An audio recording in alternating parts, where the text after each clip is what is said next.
Hey guys, Sarah here, and today we are going to be talking about the blend tool, just the basics of the blend tool if you are unfamiliar with it.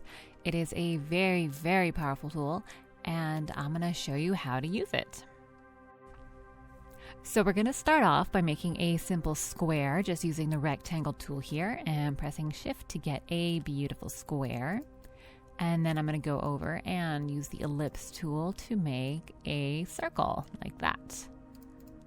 Move it over just a little bit. Maybe I'll make these a bit smaller. I'm going to try to do a lot of stuff on this page, so I want to have some room for the other stuff.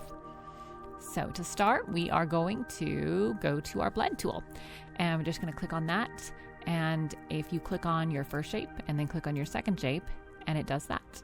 And now this, I actually have specified distance set, but I think I want to have well, you've got three options here. Smooth color, we'll choose that instead. Actually, I'll back that up. I will go to, are we on smooth color? We're on smooth color, and we'll click that, and you see what happens. It's really cool. It actually transforms, it shows the transformation of the square to your circle. So it blends your shapes, which is very, very cool, I think. And so if we want to do, let's go down here. Actually, I'll just create a new square and a brand new circle. Here we go. And now we're going to go to specified steps, and I'm going to go to, let's see, maybe 10 steps, and press OK, and then do the same thing. You click and you click, and then you've got 10 steps, I believe 10 in between steps between your square and your circle. So you can see how you get like a really cool effect, and this works for any shape. So you could do, let's see, we'll do another rectangle or another square, and then we'll go to, maybe this time we'll do a polygon, just a tiny little polygon, and then it's actually going to not only change the shape, but also the size. So I'll get my, double click on that, specified steps. I'm going to bring it up to maybe 25, press OK, and then click and click. And you see it transforms all those shapes in between, in addition to that little polygon there. So we've got a nice transition there from some, I'm not sure what this makes, maybe like a little pyramid thing, but it's very cool anyway. So next thing I want to show you is what happens when you do a lot of steps. I keep starting with the circle and I don't know, or with the square, and I don't know why. But we're going to try and go in here again, and we're going to go to a lot. We're going to go to 150 steps. Same thing. We go click and click, and you can see it's a little bit more detailed. If you want to zoom up real close, you can see there's 150 different steps in between there. And when you're doing something like this, when it's very detailed, you probably want to go to your stroke here and bring the stroke down to maybe 0.25. So it's just not too much. I love how it looks gray when it's zoomed out, just because there's so many. But I promise that's still default black there. And you can, I mean, if you made this like 1 or 2, what's going to happen? It's a bit too much. So I think we need to stick, maybe 0.5 works. Now we're going to get a little more interesting. I'm sorry, I hope this hasn't been boring you. I think the blend tool is very cool. So next what we're going to do is basically the same thing, but I'm going to instead use, let's see, we'll do a circle to maybe a polygon. Circle to a polygon, bring it right there. And then exactly the same thing, I'm going to go blend tool, and we're still on specified steps. So I'm going to go click and click. And this time I'm actually going to go and move it around. So I'm going to go using my pen tool. I'm going to grab just a normal pen tool and find the line here and just draw 2 points right on the line. Am I on the line? I probably should have zoomed in for that, but I didn't. So, and now we can actually grab those anchor points and move them and get something insane like that, which is very, very cool. So you can manipulate the individual points of the shape after it's already been blended, and it will still work, which is very cool. I seem to have, do I have a fill color on this? Okay, there we go. So I'm taking off the fill color, and I'm going to bring that to 0.25 again. So if you want to have a slightly more, what am I trying to say? A slightly more transparent look, then you can take the fill colors off. This one I think has fill colors, but it's not letting me take it off. I'm not sure why it's not letting me do that. Let's see. But it let me here, so that works. So yeah, you can see the intricate forms that it makes. It's very, very cool, especially if you zoom in, and that you can manipulate it as it has already been blended together. So you can move the lines with the direct selection tool. Let me grab it. There we go. So I can grab it like there and move it all around and move it down this way. And I can change this. And you can even change the size of this square here. I'm just going to double click on that. Is it going to let me do this? Yes. And you can go crazy with that and it'll change the whole thing. So as long as everything is still grouped together and it's you just recently blended it, you can still manipulate the first form and the last form, and the whole blend effect will still work, and it will transform itself to match your new first and last shape, which is very, very, very cool. I think it's just very cool. So now I'm going to show you with where are my shapes. Okay, we're going to go, I think with we're going to use the star tool, and I'm going to go star to different star. We're going to go star to slightly more starry star. That's that shape. That's the specific name for that shape, is slightly more starry star. You know, just in case you didn't know. So I don't know why I've got my put that onto 1. It's a bit hard to see there with the thinner stroke. So let's see. So now I'm going to go and do exactly the same thing with my. Maybe I'll go back in and do 100 instead. 100 for my specified steps, and I'll go click and click, click, click. Hey, why is it not working anymore? Oh, it's because I don't have fills on, so it's not seeing that. Okay, so now with them selected, maybe then I'll have to do it. There we go. So I had to click on the stroke if you don't have a fill selected, because obviously without a fill, there's nothing there. So you see that's a bit chaotic. And I will put the fill color back on. I'll go into swatches and get my fill color back on. Yeah, that's very chaotic. Maybe I'll bring that down to 0.5. No, 1 actually kind of works. We'll go back up to 1.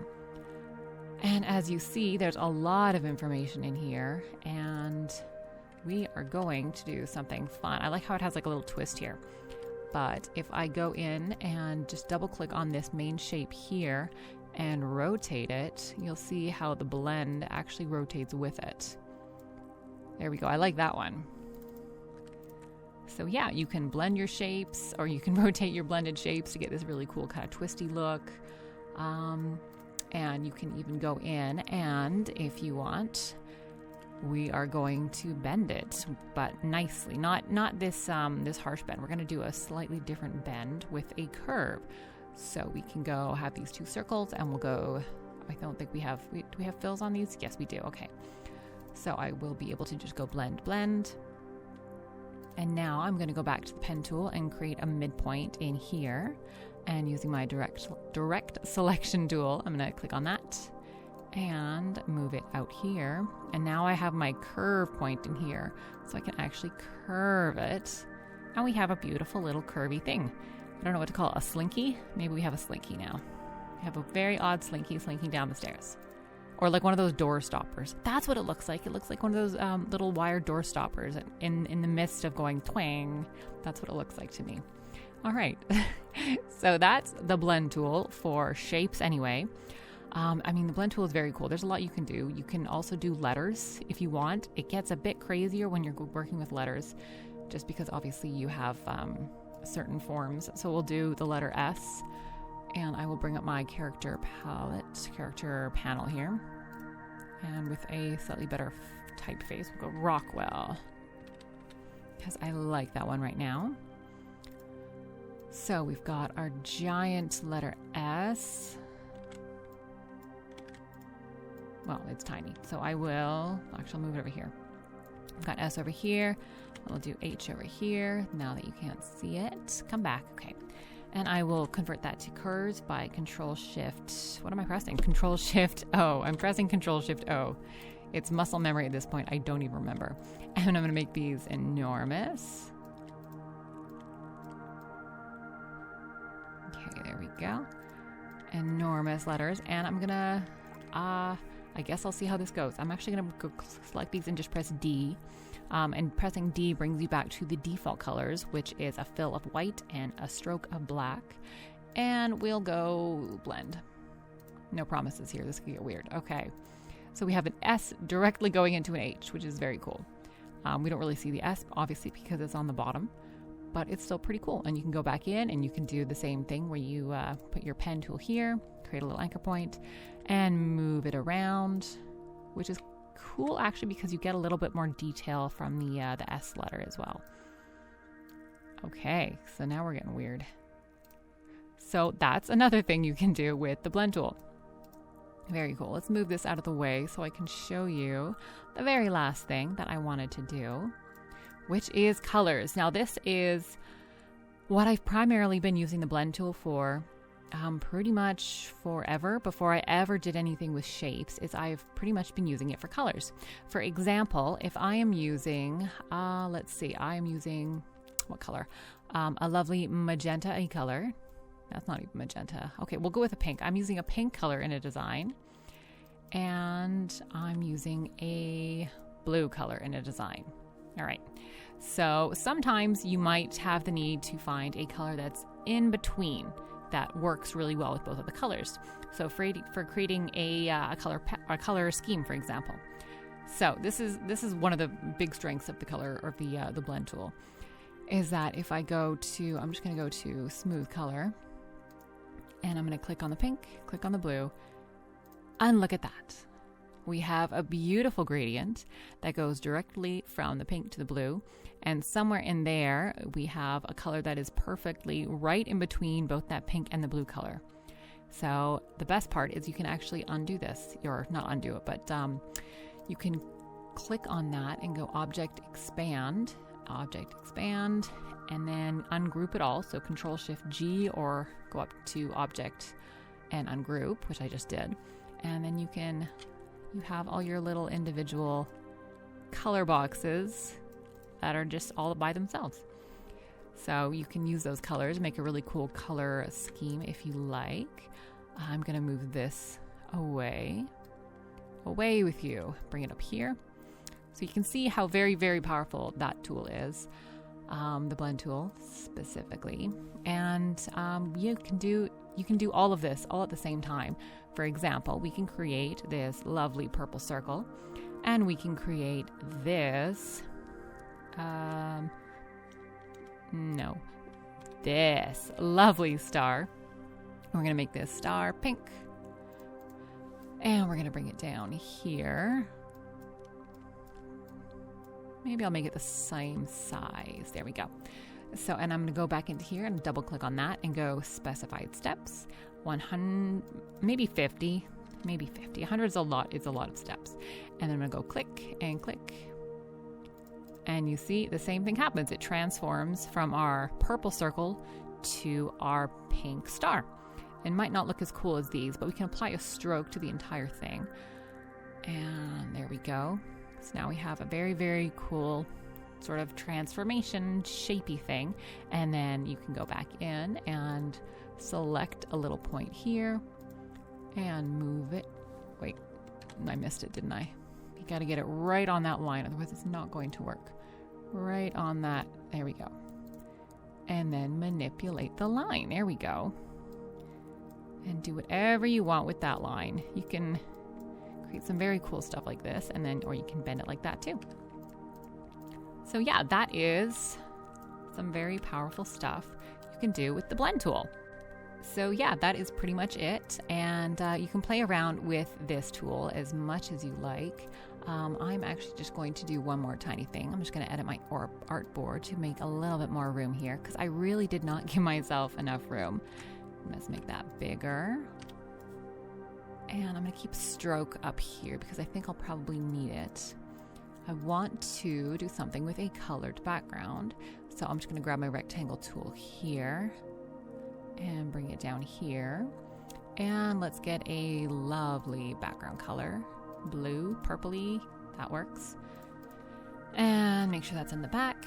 And then I'm just going to go, I think I like this a lot actually. So maybe I'll bring this over, make sure that's at the front. And then I'm going to go and convert the stroke to white and the fill to nothing. See, very, very cool here. And make that a bit bigger. Bigger? Bigger, yes. Very cool. And then I'm going to bring the stroke size to 0.5 so the lines are incredibly fine. And then I'm going to go in and maybe just adjust. I want to convert this so it's not just up and down, so there's a bit of a bend in here. So I'm going to add the anchor point in there, and I'm going to move it around like so. Like that. And then I can bring this part up again. Like that. That's a bit complicated, isn't it? It's because it has a bend in it in addition to twist. Like it's twisting the shape as well. So yeah, you end up with a very, very complicated shape, but it looks really cool. Do I want to add a bend in there? Well, yes, I guess I do. So that ended up bending the entire shape, as in every shape in it. That was actually very cool, and I was not expecting that. How did that even happen? I don't know. I guess it's because I had the whole thing selected. So if I select the whole thing again, okay, yeah. So I've got all my curve anchor points showing up. And so if I do one, it's all going to curve. Wow, I like that a lot. Okay. That somehow has like a sort of underwater sort of effect to it. I like that. As in like a sea creature you would see underwater. Fancy. Okay. Well, I like that. And now do we want to get really crazy, or am I done? You know, maybe I'm just going to apply a very simple color to this, like a nice light pink. Or a bright, no, just a nice little light pink there, or like a nice, very light blue. I think that works. Here we go. Now, something else that's very cool you can do is actually select your shape and then go into, where are we, gradient. And then you can give it a gradient, specifically to the stroke, obviously, because we don't have a fill color in any of these shapes in our blend here. So I can actually go and let's go into swatches, and we can give it a black and white gradient effect applied to the stroke, or we can go to this nice pink.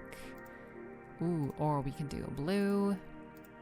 Basically anything you want to do, you can just, adjust and go in and play around with it. We can edit this gradient a bit. Let's bring that down.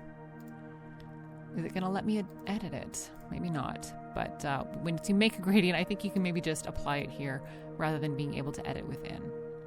And freeform gradient is out of the question. That's way too complicated for applying it to a stroke, especially a stroke with a blend. But maybe one day that would be very cool. So yeah, have fun, play around with the blend tool, see what you can create with making, squares into circles or squares into weird shapes and then circles. Twist your shapes, create some color changes or some color blends, make weird roundy, slinky door stoppers if you like. And then try some more with colors and shapes at the same time, and some with letters, and then try to make some really cool undersea shape creature things that resemble the number 7. Just generally just have fun with it and see what you can create. And thanks so much for watching, guys. If there's anything else that you want me to do a video on in Adobe Illustrator or Photoshop or any of the Affinity programs, let me know. And I will try to do them. I'm still learning some of these programs, but the blend tool I've been using it for so long, but I've never been using it in certain ways. Like in this is something I have only known for a little bit because I've been using it for color for so long. But it is a very, very powerful tool, and I'm very happy with how it works. And I expect to do some more very, very cool posters, specifically just using the blend tool very soon. So anyway, thanks so much, guys, and I will see you next time. Bye.